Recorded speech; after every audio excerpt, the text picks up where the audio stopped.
Welcome back, ladies and gentlemen, boys and girls, to Oval Window Garage here. I'm going to be bringing you kind of a few series of videos where I'm going to be preparing for Six Summer 2024. Wish me luck. So for the first video, I'm going to kind of just give you updates on the fuel system.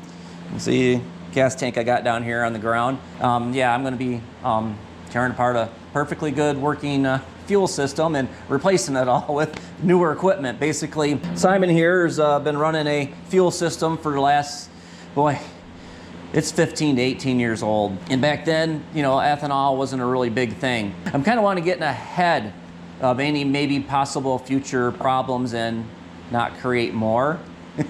It's kind of like going out to buy new tires because you don't want to get nail holes, and then you wind up getting nail holes in the brand new tires, and that pisses you off. Believe me, I know. What I got sitting down here is an idea I had that didn't work. I took this perfectly good gas tank and was hoping it would fit in Simon here, because you know these holes all look the same, but apparently on these earlier cars, probably 59 on back, the gas tanks are a little different. I think 60 or 61 they started putting this style gas tank in, and well, what I wanted to do was I wanted to put a mini sump on the bottom, so I kind of cut a hole in the bottom here and made a baffling system, you know, just kind of an idea I had, and I was going to put a mini sump on the bottom. Where'd I put that mini sump at? I was going to basically put this on the bottom, something similar to that, and I got to give a shout out to my buddy Doug over at the Weapons Collective Edge. I'll try to remember to leave a link down and below. He's got a nice plasma laser CNC cutter, plasma laser. I think it's a plasma CNC cutter, and he wound up cutting these little templates out for me and I was going to have another friend TIG weld them all together. But the idea was to basically, you can see here, got a hole here and hole here. I was going to weld in, or I wasn't going to. I was going to have someone weld in some A&N bongs, so fittings, some A&N fittings, so you know it'd be easy on, easy off with the whole system. Instead of running, where'd that T go? Instead of running this CB T that fits in the bottom, you know, it'd be kind of like this. I mean, this system for me works. Some people says it's not the right way to go about it. What my goal was, you know, since Simon here is a flex fuel bug, that I didn't think that the fuel was blending really well. Like when I would add the E85, it seemed like it took forever for it to become the, you know, the 85% ethanol. So I was figuring that this system would, you know, help blend the fuel a little better. You know, I guess I will put a shout out there if anybody is kind of interested in this project. You know, I could probably have it finished up and, you know, put it up for sale. Leave a little bloop bloop down in the bottom there if this is something that you may be interested in. All right, well, we got Simon's gas tank here. This is his original gas tank. I had it powder coated back in the day. I know not as pretty as it used to be. I don't want to cut this one all up. I got online and you know, they're kind of hard to find, and I know someone on the old marketplace is asking over $500 for one. I'm gonna keep an eye out because I should probably back up here a little bit. The reason I wanted to run the other gas tank too was, you know, it's got the sending unit on the top. I was kind of hoping to be able to read my fuel instead of using my original fuel gauge. You know, Six Summer is going to be, I think, roughly 700 miles, but a lot of the Dragon drives are, you know, 1,200, you know, 1,000 to 1,200 miles. And it'd be kind of nice to know how much fuel you got left, so you don't have to keep stopping and sticking a stick in the tank. I have seen, you know, people, you know, put a hole in the top. You know, I may still do that in the future. I mean, it is my car. I can do what I want with it, and somebody in the future, you know, they'll have to deal with it. But at this point, you know, I'm not planning on doing that quite yet. You know, the other thing that's kind of stopping me is putting another hole in the dash. Got several holes in Simon's dash there. I didn't want to add another one, but I did see, try to flop the picture in here someplace, that Vintage Speed over there in Taiwan does have a nice looking fuel gauge. It's a long skinny one, and I guess back in the day they used to actually, I think a dealership could put one on for you, and they're kind of repopping it. And of course it's all, you know, new digital and LED, and it does look cool. It doesn't take up a whole lot of room on the dash there, but you know, they don't give those away. that may be a future project, but right now I'm just kind of worried about, you know, updating this tank so it's a little bit more fuel injection slash ethanol friendly. And my goal is to continue with the hole here for the breather, which I got to get a check valve put on that. I am going to leave this because that's a pretty good size hole, and just run an AN or a dash 8 off of here. And then I got underneath the car here, and I marked, it's kind of one of the lowest spots in the tank, and I'm going to put a dash 6 fitting there. And again, someone else will be doing the welding. I'm just going to drill the holes and prep it. But I'm actually kind of surprised. This tank was all powder coated, but it is starting to show a little bit of rust on the bottom. So it's probably a good thing I'm taking this out so I can kind of, get on top of that. All right, now for some of the goodies. You see, this is some of the stuff that I got to thank Snake Eater Performance for stepping up and helping out a little bit for this 6 summer build. And what I wound up getting is an updated fuel pump. This is the Bosch 044. Basically, it's the same pump I'm running now, but I'm told it's actually ethanol friendly. Since it's been redesigned, it's actually got a fitting for here, where the one I'm running in Simon right now has actually got a barb fitting. So I actually have a barb fitting with a little rubber hose into an adapter so I can run, AN lines into it. It is 12 volt, of course. So it's rated at operating pressure of 72 pounds, and it's 80 gallons per hour flow rate on this bad boy. It's got, like I said, the fitting on this end is an M18 by 1.5, and then the other end has actually got a M12 by 1.5, I believe, for a thread. And what's nice about that is the other item I got here is a check valve. It's actually designed to thread into the pump, which is nice, and then it'll get me right to my A&N fittings on the other end. I got another fitting coming for the inlet of the pump. This is the exit, but that's on back order. You can never have enough filtration. This is a 100 micro filter. This goes before the pump, and I'm actually taken back by how big this is. It's designed to filter down to 100 microns, and basically the idea is to get anything large that may be coming out of the fuel tank filtered before it goes into the pump. So this filter here is actually protecting the pump. Now the other filter I got is this nice little one, and surprisingly, since this is smaller, this actually filters down to 10 microns. So this is a post pump, so it goes after the fuel pump, and this is the one that's kind of designed to help protect your injectors from getting anything smaller that the first filter didn't catch. Man, I'm actually taken back by how heavy this thing is. I think this is 2 pounds. This is going to give me an opportunity to revamp my fuel system. I'm trying to sit back. I got a little bit of time here because it's only February. It's not quite March yet. To kind of slowly go at this and make it, a little more presentable and a little bit more easier to work on. But if you guys are interested in Snake Eater Performance, head on over to their website. They've got a great article, free download to you for anybody on how to design, a fuel injection fuel system. So yeah, head on over there, and while you're there, check out the great products. I just noticed that they're actually building their website up with more products. They didn't have turbo guards before. I was just recently on there. They're actually supplying turbo guards. So if you're not going to be running an air filter on your turbo, you run it open a little bit, you kind of keep any large debris from trying to enter it. A good idea. Okay, I'm going to bounce back here to this check valve.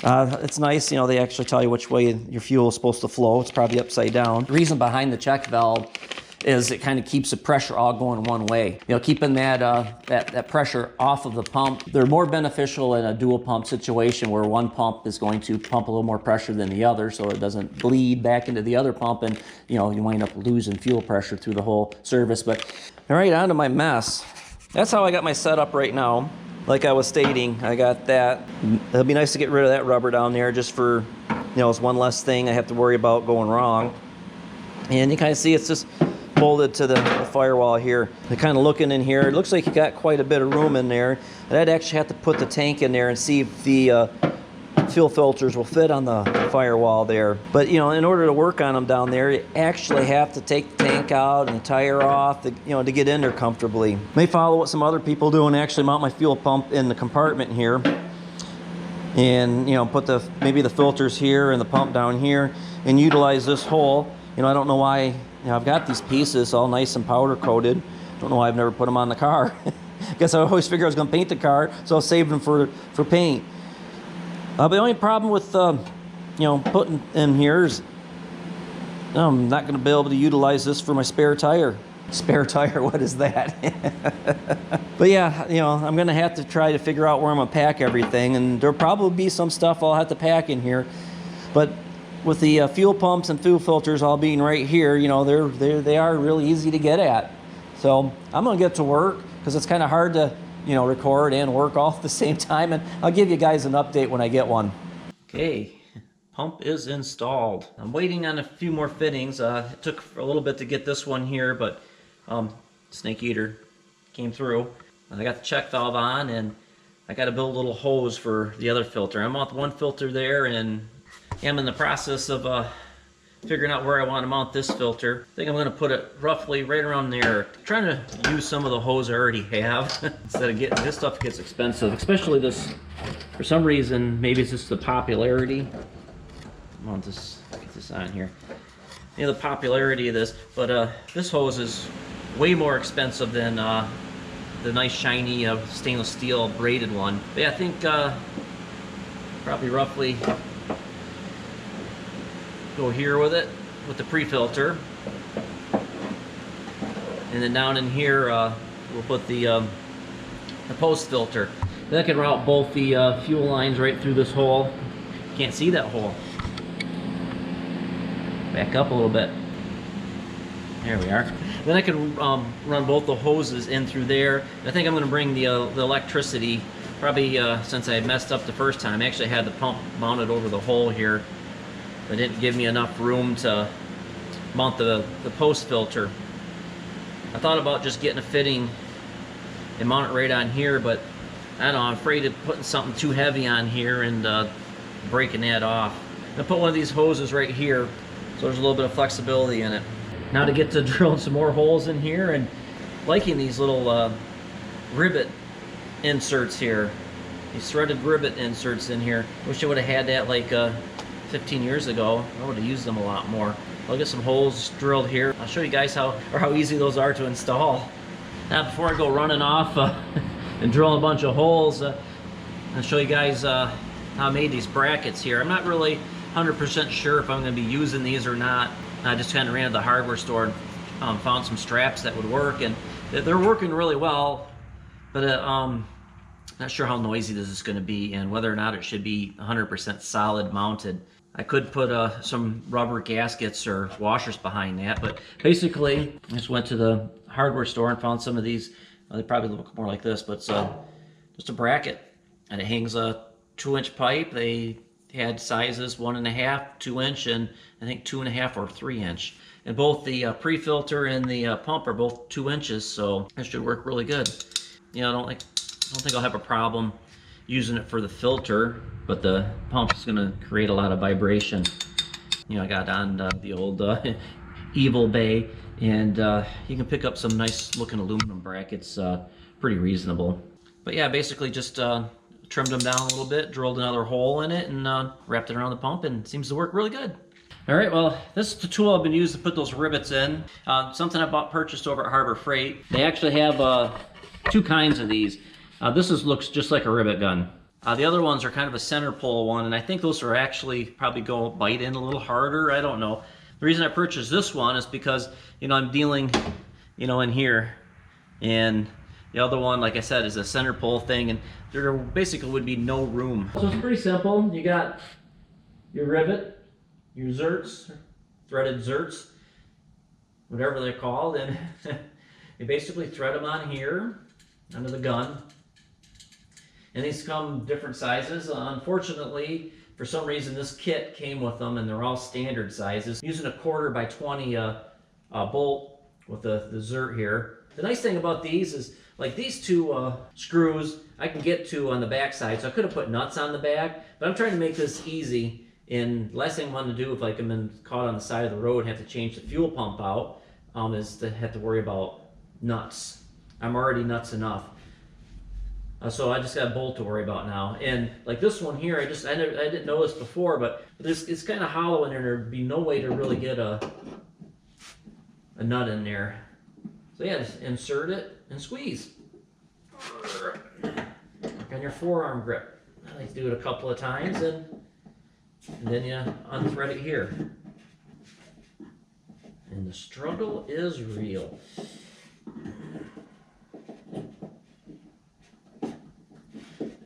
There we go. Like I mentioned earlier, 1/4 nut and a washer. And this is what that bracket looked like after I was done cutting it down.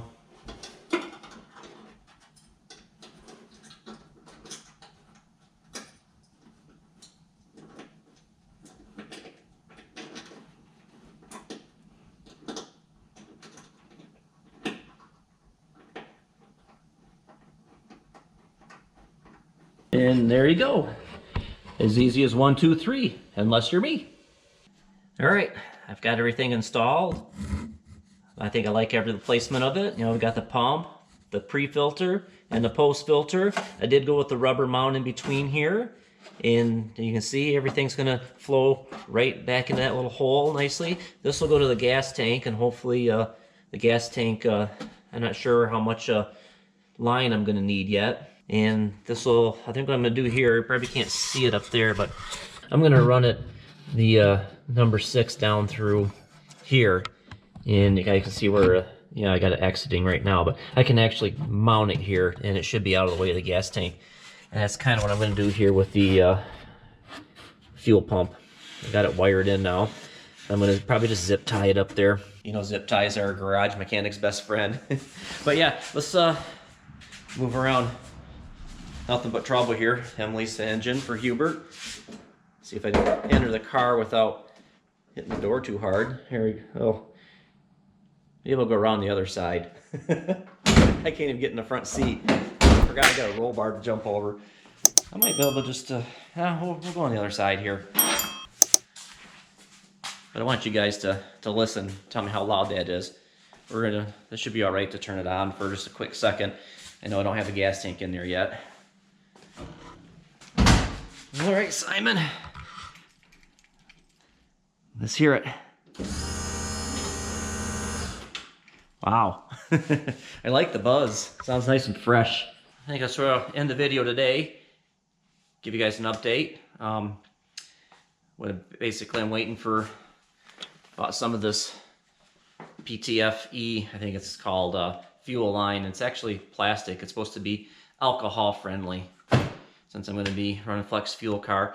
But I didn't realize that the little ends are different for the hose. The hose is a lot smaller, and I'm hoping it's a lot lighter. I'm gonna run the basically a full length of the car to the engine, and then probably the full length back, and that's where we'll start out with that, and probably replace it a little at a time as needed. You know, I don't let the ethanol, I don't run methanol, but I don't let the ethanol sit in here very long. If the car, Simon's gonna be sitting for a long period of time, I try to get more, you know, E15 to E10 in it.